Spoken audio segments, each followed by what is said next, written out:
ਪੁਰਾਣੇ ਵੇਲਿਆਂ ਵਿੱਚ ਸਾਡੇ ਜਵਾਨੀ ਵੇਲੇ ਤੀਕਨ ਟਰੈਕਟਰ ਦੇ ਆਮ ਹੋਣੋਂ ਪਹਿਲਾਂ ਕਣਕ ਦੀ ਵਾਢੇ ਕਰਦੇ ਸਨ। ਜਦੋਂ ਵੱਢੀ ਹੋਈ ਕਣਕ ਦੀਆਂ ਭਰੀਆਂ ਬੰਨ੍ਹ ਲਈਆਂ ਜਾਂਦੀਆਂ ਸੀ ਤਾਂ ਕੋਈ ਔਰਤ ਬਜੂੰਗੀ ਬੰਨ੍ਹ ਕੇ ਵੱਢ ਵਿੱਚ ਡਿੱਗੇ ਢੱਠੇ ਖਿਲਰੇ ਸਿੱਟੇ ਚੁਣ ਕੇ ਬਜੂੰਗੀ ਵਿੱਚ ਇਕੱਠੇ ਕੀਤੀ ਜਾਂਦੀ ਸੀ। ਇਸ ਅਮਲ ਨੂੰ ਸਿਲਾ ਜਾਂ ਸਿਲਾ ਚੁਣਨਾ ਆਖਦੇ ਸਨ ਅਤੇ ਸਿਲਾ ਜਾਂ ਸਿੱਟੇ ਚੁਣਨ ਵਾਲੀ ਨੂੰ ਸਿਲੇਹਾਰ। ਹੁਣ ਮੈਂ ਇੱਥੇ ਇੱਕ ਆਪਣੀ ਬਹੁਤ ਪੁਰਾਣੀ ਨਜ਼ਮ ਸਿਲੇਹਾਰ ਪੇਸ਼ ਕਰ ਰਿਹਾ। ਸਿਲੇਹਾਰ। ਤਪ ਤਪ ਤਰਾਮਾ ਸੀ ਹੋਈ ਧਰਤੀ, ਪਖੀ ਹੋਈ ਸੀ ਰੁੱਤ ਅੰਗਿਆਰ ਵਾਂਗੂ, ਸੂਰਜ ਵਰਦਾ ਸੀ ਪਿਆ ਬਰੂਦ ਬਣ ਕੇ, ਧੁੱਪ ਚੁੱਭਦੀ ਪਈ ਸੀ ਖਾਰ ਵਾਂਗੂ। ਤਪ ਤਪ ਤਰਾਮਾ ਸੀ ਹੋਈ ਧਰਤੀ, ਪਖੀ ਹੋਈ ਸੀ ਰੁੱਤ ਅੰਗਿਆਰ ਵਾਂਗੂ, ਸੂਰਜ ਵਰਦਾ ਸੀ ਪਿਆ ਬਰੂਦ ਬਣ ਕੇ, ਧੁੱਪ ਚੁੱਭਦੀ ਪਈ ਸੀ ਖਾਰ ਵਾਂਗੂ। ਤੱਤੀ ਰੁੱਤ ਦੇ ਉਬਲਦੇ ਠੂਠਿਆਂ ਵਿੱਚ ਲੋਕ ਕਹਿਰ ਦੀ ਜ਼ਹਿਰ ਪਈ ਘੋਲਦੀ ਸੀ, ਪਈ ਨਿਕਲਦੀ ਸੀ ਅੱਖ ਕਾਂ ਦੀ ਵੀ, ਘੁੱਗੀ ਬੁੱਚੇ ਜਿਹੇ ਕਿੱਕਰ ਤੇ ਬੋਲਦੀ ਸੀ।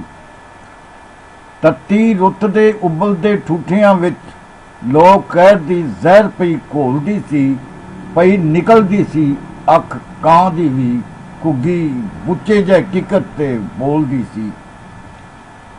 ਇੱਧਰ ਏਅਰ ਕੰਡੀਸ਼ਨ ਸੀ ਕੋਠੀਆਂ ਵਿੱਚ, ਕੋਕਾ ਕੋਲਾ ਦਾ ਦੌਰ ਪਿਆ ਚੱਲਦਾ ਸੀ, ਸੁੱਜੀ ਸੈਰ ਦੀ ਸੋਲ ਸਿਠਾਣੀਆਂ ਨੂੰ ਮਰੀ ਵੱਲ ਲਾਹੌਰ ਪਿਆ ਚੱਲਦਾ ਸੀ।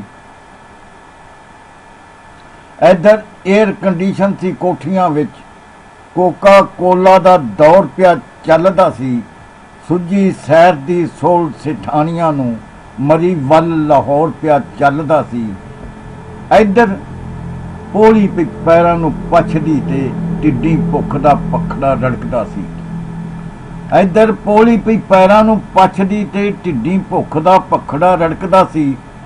ਸਿਲੇਹਾਰ ਇੱਕ ਸਿਲਾ ਸੀ ਪਈ ਚੁਗਦੀ, ਪਾਂਬੜ ਵਾਂਗ ਜੁੱਸਾ ਜਿਹਦਾ ਭੜਕਦਾ ਸੀ। ਸਿਲੇਹਾਰ ਇੱਕ ਸਿਲਾ ਸੀ ਪਈ ਚੁੰਦੀ, ਪਾਂਬੜ ਵਾਂਗ ਜੁੱਸਾ ਜਿਹਦਾ ਭੜਕਦਾ ਸੀ। ਇੱਕ ਹੱਥ ਪਿਆ ਟੋਂਦਾ ਸੀ ਸਿੱਟਿਆਂ ਨੂੰ, ਇੱਕ ਹੱਥ ਸੀ ਉਸ ਦਾ ਕੁੰਡ ਵੱਲੇ। ਇੱਕ ਹੱਥ ਪਿਆ ਟੋਂਦਾ ਸੀ ਸਿੱਟਿਆਂ ਨੂੰ, ਇੱਕ ਹੱਥ ਸੀ ਉਸ ਦਾ ਘੁੰਡ ਵੱਲੇ। ਨਾਲੇ ਕਰੇ ਖਿਆਲ ਯਤੀਮ ਪੁੱਤ ਦਾ, ਨਾਲੇ ਵੇਖਦੀ ਰੁੱਖਾਂ ਦੇ ਝੁੰਡ ਵੱਲੇ। ਨਾਲੇ ਕਰੇ ਖਿਆਲ ਯਤੀਮ ਪੁੱਤ ਦਾ, ਨਾਲੇ ਵੇਖਦੀ ਰੁੱਖਾਂ ਦੇ ਝੁੰਡ ਵੱਲੇ।